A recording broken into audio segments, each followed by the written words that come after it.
अस्सलाम वालेकुम। तो बस आप देख रहे हैं यूट्यूब चैनल रज़िया का किचन। और अगर आज की रेसिपी को देखकर आपको ऐसा लग रहा है ना कि जैसे मैं आपको गोलगप्पे बनाना सिखा रही हूँ, तो ये बिल्कुल गलत है। आज मैं आपको बनाना सिखा रही हूँ जी फूले फूले नरमो मुलायम दही बल्ले। सिर्फ एक पाव दाल से बने हैं ये, जिसमें मैंने मीठे सोडे या बेकिंग सोडे का भी इस्तेमाल नहीं किया। बग़ैर किसी सोडे को, बग़ैर किसी राइजिंग एजेंट को डाले फूले फूले नरमो मुलायम माश के दही बड़े मैंने आपको बनाना सिखाऊंगी।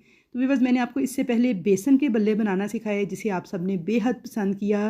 तो आज मैं आपको बनाना सिखाऊंगी जी माश की दाल से बने हुए ये फूले फूले नरमो मुलायम दही बड़े। तो अगर आपसे भी माश के बल्ले सही तरह से नहीं बनते, बल्लों के अंदर गुठली रह जाती है या शेप ठीक नहीं बनती, तो आज की ये रेसिपी आपके लिए है। यकीन करें, ऐसी बेसिक टिप्स दूंगी कि आपका दिल खुश हो जाएगा। पहली ही बार में बिल्कुल परफेक्ट बल्ले बनाकर आप तैयार कर लेंगे। इसे आप 1 से 1.5 महीने तक स्टोर भी कर सकते हैं। तो चलिए रेसिपी देख लेते हैं माश की दाल के बड़े बनाने की रेसिपी अगर अच्छी लगे तो लाइक कर दें, चैनल को सब्सक्राइब कर लें।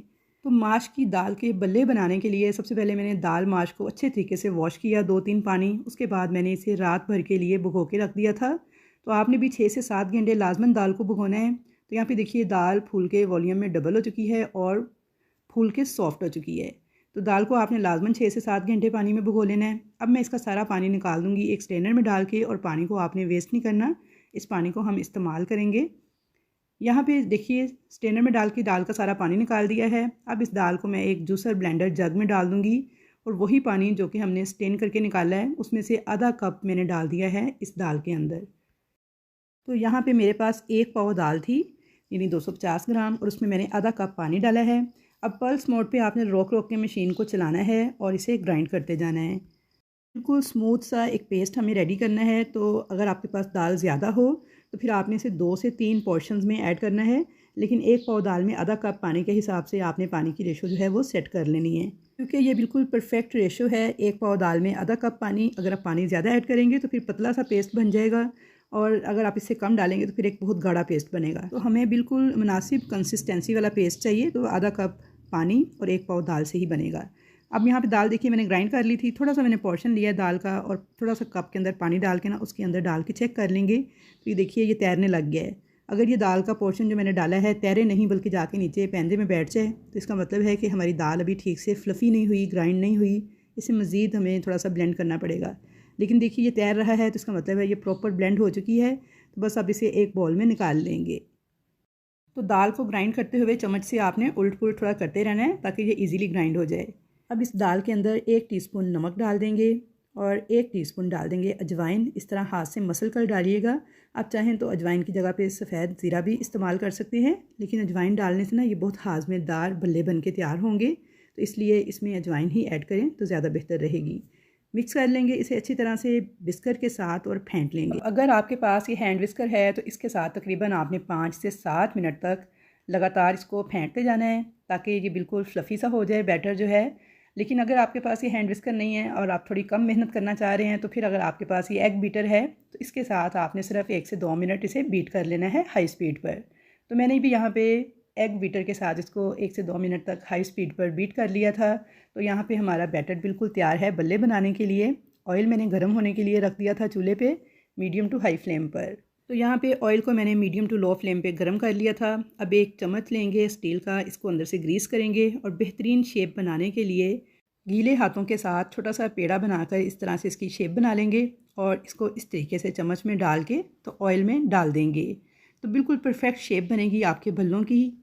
तो यहाँ पे देखिए इसी तरीके से मैंने चम्मच में डाल के ये सारे भल्ले जो हैं डाल दिए हैं, और कितनी परफेक्ट शेप इनकी बन रही है और कितने इजीली ये फूलते जा रहे हैं। अब अगर आप चम्मच से नहीं बनाना चाह रहे तो हाथ से भी बना सकते हैं। बिल्कुल इसी तरह छोटा सा पेड़ा लेंगे, गीले हाथों के साथ गोल करें और हाथ के साथ इस तरीके से डालते जाएं, तो ये भी बिल्कुल परफेक्ट शेप बन जाती है। लेकिन चम्मच से ज़रा जो बिगनर्स हैं, जो पहली दफ़ा बना रहे हैं, उनके लिए आसानी हो जाती है।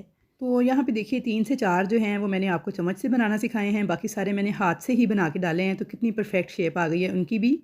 थोड़ा सा गोल्डन कलर आ जाएगा इन पे 3 से 4 मिनट इनको लो मीडियम फ्लेम पे फ्राई करने के बाद आपने इनकी डायरेक्शन को चेंज कर लेना है, और 3 से 4 मिनट आपने इनको दूसरी साइड से भी लो मीडियम फ्लेम पे लाइट गोल्डन कलर आने तक पका लेना है। इनकी फ्राइंग का टोटल टाइम जो है वो तकरीबन 7 से 8 मिनट है। 3 से 4 मिनट एक साइड से और 3 से 4 मिनट दूसरी साइड से मीडियम टू लो फ्लेम पर। आपने ज़्यादा फ्लेम हाई नहीं करना, बल्कि इनको मीडियम लो फ्लेम पे ही पकने देना है। तो यहाँ पे देखिए बेहतरीन फुले फुले ज़बरदस्त किस्म के हमारे जो भल्ले हैं बन के तैयार हो चुके हैं। तो अब मैं आपको एक टिप बता दूँ इनको चेक करने की कि ये मुकम्मल तौर पे पक चुके हैं या नहीं। तो आपने क्या करना है, चम्मच से इनको टच करना है। इनकी ऊपरी सतह जो है क्रिस्पी क्रिस्पी सी फील होगी आपको जब आप चम्मच से टच करेंगे। तो इसका मतलब है ये मुकम्मल तौर पे पक चुके हैं, बल्ले हमारे तैयार हैं, हम इन्हें निकाल लेंगे। लेकिन अगर ऊपरी सतह इसकी टच करने से चम्मच से आपको सॉफ्ट फील हो, क्रिस्पी फील ना हो, तो इसका मतलब है इन्हें 1 से 2 मिनट क्रिस्पी होने तक मज़ीद पका लेंगे। तो यहाँ पे देखिए ये दोनों साइडों से मुझे क्रिस्पी फील हो रहे हैं। चम्मच से मैंने जब टच किया है तो ये तैयार हैं। अब स्पाइडर की मदद से ऑयल को स्टेन करते हुए मैं इनको एक प्लेट में निकाल लूँगी और मुकम्मल तौर पे आपने इनको रूम टेम्परेचर पे ठंडा कर लेना है। तो यहाँ पे इस तरीके से इन्हें ठंडा करने के बाद आप ज़िप लॉक बैग में डाल के 2 महीने तक फ्रीज़ करके सेव भी कर सकते हैं। जब आपने बनाने हों बस आपने निकालने हैं, पानी में डिप करने हैं और तैयार कर लेने हैं। तो अब मैं आपको एक तोड़ के दिखा दूँ तो ये देखिए जी कितनी बेहतरीन जालीदार, अंदर से कोई गुठली नहीं है, सॉफ्ट बिल्कुल रुई की तरह नरम और मुलायम हमारे बड़े बन के तैयार हुए हैं और टेस्ट में भी बहुत बेहतरीन थे। अब मैं क्या करूँगी जी, इनमें से कुछ बल्ले लूँगी। इसे आपने नॉर्मल टैप वाटर लेना है, उसके अंदर डिप कर देना है। थोड़े से पुदीने के पत्ते डाल दीजिएगा तो बहुत प्यारी सी खुशबू आएगी इन बड़ों में से। इन्हें आपने इसी तरह से डिप करके छोड़ देना है 20 से 25 मिनट के लिए।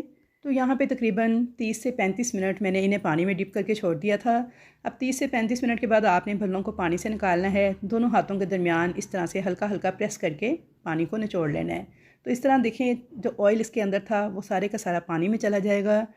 अब इन बड़ों को आपने एक प्लेट में इस तरह से अरेंज कर लेना है। यहाँ पे मैंने तकरीबन आधा किलो से थोड़ा ज़्यादा ही दही लिया था, 3 पाव के करीब। 1 टीस्पून चीनी, 1 टीस्पून नमक डाल के अच्छी तरह से इसको बीट कर लेंगे और इसको डाल देंगे जी इन बड़ों के ऊपर। थोड़ी सी इमली की चटनी और पुदीने की चटनी डालकर आप इसे चाट मसाला डालकर खाने के लिए सर्व कीजिएगा। तो यकीन करें खाने वाले उंगलियां चाटते रह जाएंगे। इतने मज़ेदार, सॉफ्ट, नरम और मुलायम रुई की तरह ये बड़े बन के तैयार होते हैं, जो कि जायके में बहुत ही बेहतरीन थे। तो आई होप व्यूअर्स कि आपको मेरी आज की ये रेसिपी ज़रूर पसंद आएगी। रेसिपी अगर पसंद आए तो वीडियो को लाइक शेयर कीजिएगा। चैनल पर नए हैं तो सब्सक्राइब कीजिएगा। तो इंशाल्लाह ताला मुलाकात होगी आपके साथ एक अच्छी और नई रेसिपी के साथ। तब तक के लिए अल्लाह हाफिज़।